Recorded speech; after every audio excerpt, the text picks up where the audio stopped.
جی ناظرین، خبروں کے سلسلے کو آگے بڑھاتے ہوئے خبر شامل کرتے ہیں۔ جنگ سے چودھری شوکت علی نصرت کی بتائی ہوئی تفصیلات کے مطابق پاکستان میں جہاں درجنوں مختلف کھیل کھیلے جاتے ہیں، وہیں ان میں ایک کھیل کبوتر پروری کا بھی ہے، جس کا ہر سال نیشنل سطح پر چیمپئن شپ مقابلے ہوتے ہیں۔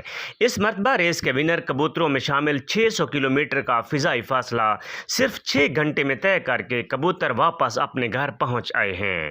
کبوتر پروری ایک انتہائی مشکل کھیل ہے، مگر جنگ کے کھلاڑیوں نے سب کو مات دے دی ہے۔ طوفان ریسنگ پجن کلب نے پنو عاقل سے کبوتر چھوڑے، جنہوں نے 600 کلومیٹر کا فاصلہ طے کر کے واپس جنگ پہنچنا تھا۔ اس مقابلے میں 15 کھلاڑیوں نے حصہ لیا، جبکہ تیسری پوزیشن اسماعیل سلو، دوسری پوزیشن عیسیٰ ماہی اور پہلی پوزیشن ماہر ظفر نول نے اپنے نام کی۔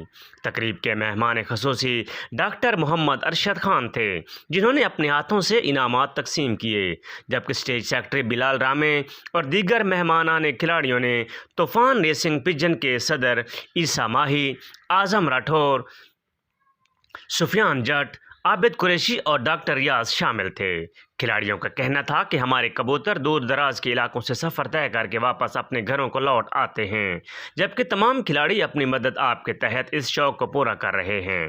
طے شدہ مقام سے ایک امپائر اور جج کی نگرانی میں کبوتروں کو نشان لگا کر چھوڑے جاتے ہیں، جو اپنے گھر میں واپس پہنچ جانے پر ونر گیم میں شمار ہوتے ہیں، جبکہ اس دوران جو کبوتر کم سے کم ٹائم گھر پہنچ آتے ہیں، ان کا ٹائم بھی نوٹ کیا جاتا ہے۔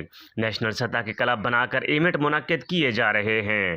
کھلاڑیوں نے مطالبہ کیا ہے کہ اگر حکومتی سرپرستی حاصل ہو تو وہ پوری دنیا میں کبوتر پروری کا کھیل پیش کر کے پاکستان کا نام روشن کر سکتے ہیں۔